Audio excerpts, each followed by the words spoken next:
علی علی علی۔ ایک عالم دین کہتے تھے میں گزرتا تھا اور ان قبروں کو دیکھتا تھا بچپنے میں سمجھتا تھا کوئی بڑے بڑے لمبے لمبے لوگ دفن ہیں، تو میں لوگوں سے پوچھتا تھا بھائی یہ کن کی قبریں ہیں جو اتنے بڑے بڑے ہیں؟ کہا یہ قبریں نہیں، یہ گندم کا بھوسا ہے۔ تو میں نے کہا دانا کہاں گیا؟ کہ جہاں سے آیا تھا وہی لوٹ کر چلا گیا، بھوسا یہی رہ گیا۔ قرآن نے کہا انا للہ و انا الیہ راجعون، خدا نے کہا میں نے روح کے دانے کو تیرے بدن کی زمین میں بو دیا، ایک دن آئے گا اس دانے کو نکال کر وہی بھیجوں گا جہاں سے آیا تھا، لیکن اس بھوسے کو زمین کے اندر دفن کر دوں گا۔ دماغ زمین کے اندر، آنکھ زمین کے اندر، زبان زمین کے اندر، ہاتھ زمین کے اندر، پورا جسم زمین کے اندر چلا جاتا ہے، لیکن روح جہاں سے آئی تھی وہیں پر پلٹ کر چلی جاتی ہے۔ یہ فلسفہ حیات ہے، یہ فلسفہ زندگی ہے کہ جہاں سے آئے ہو وہیں پر پلٹ کر چلے جاؤ گے۔ اب دیکھیے دو چیزیں ہیں، ایک روح ہے ایک جسم ہے۔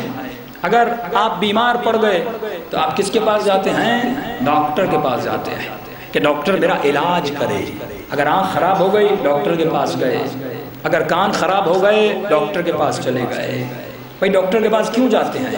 تاکہ یہ ہمارے جسموں کا علاج کرے۔ ایک اور چھوٹی سی مثال دے کے سمجھاؤں، یہ سائنس کا بھی اصول ہے کہ ہر جز جو ہے اپنے کل کی طرف پلٹ کر جاتا ہے، ہر جز اپنے کل کی طرف پلٹ کر جاتا ہے۔ روح وہاں پر پلٹ گئی جہاں سے آئی تھی۔ اور ہمارے اوپر ایک اعتراض ہوتا ہے بھائی شیعوں کو جب دیکھو تو علی علی کرتے ہیں، جب دیکھو مولا علی کا نعرہ مارتے ہیں۔ شیعوں کی کوئی ایسی مجلس نہیں جہاں پر اہل بیت کا ذکر نہ ہوتا ہو، شیعوں کی کوئی ایسی مجلس نہیں جہاں پر علی کی ولایت کا ذکر نہ ہوتا ہو۔ یہ شیعہ اتنا علی علی کیوں کرتے ہیں؟ ہم کہتے ہیں یہ قانون سائنس ہے کہ ہر جز اپنے کل کی طرف پلٹ جاتا ہے۔ نبی خدا نے کہا کہ علی ہے کل ایمان، ہم ہیں جز جز۔ جب علی کا نام آتا ہے تو جز کل کی طرف پلٹ کر چلا جاتا ہے، کیونکہ علی ہے کل ایمان۔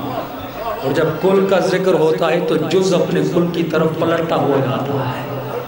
جن کے دل میں ایمان نہیں وہ علی کی طرف جائیں کیسے؟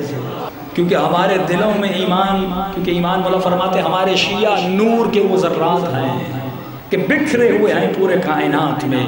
یہ اصول سائنس کا اصول ہے۔ قبلہ جب جسم بیمار ہوتا ہے اس قانون کو یاد رکھیے گا کہ ہر جز اپنے کل کی طرف پلٹ کر جاتا ہے۔ یہ کلی قانون ہے پوری کائنات کا کہ ہر جز اپنے کل کی طرف پلٹ کر جاتا ہے۔ آپ کو آنکھ کی بیماری ہو گئی، میں نے کہا مجھے ڈاکٹر کے پاس لے چلیے، آپ نے کہا قبلہ چلیے ڈاکٹر کے پاس چلتے ہیں۔ جیسے میں ڈاکٹر کے پاس گیا تو میں نے کیا دیکھا؟ ڈاکٹر کی آنکھیں خراب ہیں اور آہو بکا کر کے کہہ رہا ہے کہ میری آنکھوں میں درد ہے۔ میں کہوں گا بھائی پلٹو، جو ڈاکٹر اپنی آنکھ کا علاج نہیں کر سکتا وہ میری آنکھ کا کیا علاج کرے گا؟ میں نے کہا میرے دانت میں درد ہے، آپ نے کہا چلیے آپ کو ڈاکٹر کے پاس لے چلتے ہیں۔ جب ڈاکٹر کے پاس گئے تو میں نے دیکھا ڈاکٹر خود اپنے دانت پر ہاتھ رکھ کے بیٹھا ہے اور آہو واویلا کر رہا ہے کہ میرے دانت میں بڑا شدید درد ہے۔ میں نے کہا واپس چلو یہ کہیں میرے دانت خراب نہ کر دے۔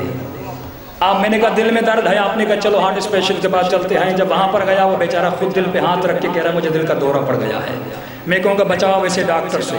تو آپ جب دنیا کا جسم بیمار ہوتا ہے تو ایسے ڈاکٹروں کو ڈھونڈتے ہیں جو خود بیمار نہ ہو، ایسے طبیب کے پاس جاتے ہیں، ایسے حکیم کے پاس جاتے ہیں، ایسے سنیاسی کے پاس جاتے ہیں جو خود بیمار نہ ہو، جو اس علاج کا ماہر ہو، جس میں خود وہ عیب نہ ہو۔ تو جسم کی بیماریوں کے لیے تو ایسے حکیم کو ڈھونڈتے ہو، لیکن ہم کہتے ہیں جب روح بیمار ہو جائے تو کس طبیب کے پاس جانا چاہیے؟ اسپریچول ڈیزیزز، روح کی بیماریاں۔ روح کی بیماریاں کیا ہیں؟ حسد ہے، بغض ہے، حب دنیا ہے، حب مال ہے، دنیا پرستی ہے۔ تو ہم کسی ایسے کے پاس جاتے ہیں جس میں روحانی بیماریاں نہ ہوں۔ اس کو فقہ جعفریہ میں معصوم امام کہتے ہیں۔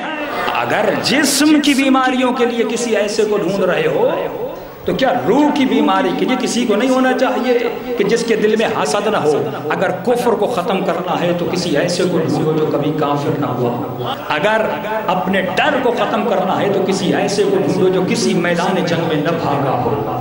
اگر دیکھنا ہے کوئی موت سے ڈرا نہیں تو کسی ایسے کو ڈھونڈو جو شب ہجرت بستر نبی پہ اس طرح سویا ہو جس طرح انسان پھولوں پہ سوتا ہے۔ بات آئی ہے تو یہ نقطہ بھی بیان کرتا ہوں میں چلوں۔ حضرت اسماعیل کو ذبیح اللہ کہا جاتا ہے۔ کیا کہا جاتا ہے؟ ذبیح اللہ، لیکن ذبح نہیں ہوئے، لقب کیا ہے؟ ذبیح اللہ۔ کہا کہ ذبح کرنے کی شرائط ہیں، ابراہیم نے ساری شرائط پوری کی تھی۔ ذبح کرنے کی شرط کیا ہے؟ کہ چھری ہو، سر کو زمین پہ لٹایا جائے اور تیز دھار چھری سے سر کو کاٹا جائے۔ ابراہیم نے چھری اٹھائی، بیٹے کو لٹایا، چھری چلائی اور بیٹے کو گردن کو کاٹنا چاہا، خدا نے اس چھری کے نیچے کسی بکرے کو بھیج دیا، کاٹا نہیں، لیکن خدا نے اسے حبیب اللہ کہا، خلیل اللہ کہا اور اسماعیل کو ذبیح اللہ کہا۔ میں کہتا ہوں اگر علی شب 19 مولا کے سر پہ ضربت نہ بھی لگتی، میں پھر بھی علی کو شہید کہتا ہوں۔ اگر مولا شہید نہ بھی ہوتے، ہم علی کو شہید کہتے۔ ابراہیم کٹا نہیں، ذبیح اللہ بن گیا۔ علی ہزاروں تلواروں کے سائے میں شب ہجرت نبی کے بستر پر سوئے تھے، تو کون ذبیح اللہ بنا؟ علی بھی ذبیح اللہ بنے، جناب اسماعیل بھی ذبیح اللہ بنے۔ فرماتے ابراہیم کا کمال یہ تھا، ان کی نبوت کا کمال یہ تھا، ان کی عصمت کا کمال یہ تھا کہ انہوں نے اپنے بیٹے کو شب ہجرت، انہوں نے اپنے بیٹے کو خنجر کے سائے میں لایا تھا۔ ہم کہتے ہیں جو اپنے بیٹے کو ایک مرتبہ خنجر کے سائے پر لایا اس پر تو ایمان ہے، لیکن جو ابو طالب بار بار اپنے بیٹے کو تلواروں کے سائے میں سلاتا رہا، اس کے بارے میں کیا کہتے ہو؟ تو اگر بیچارہ مسلمان سوچتا، فکر کرتا تو کبھی گمراہ نہ ہوتا۔ اگر تاریخ کے واقعات میں فکر کرتا، امام حسین کربلا سے چلتے ہوئے ایک ہی جملہ کہتے ہیں، الناس عبید الدنیا، لوگ دنیا کی غلامی میں ہیں، لوگ دنیا کی غلامی میں ہیں۔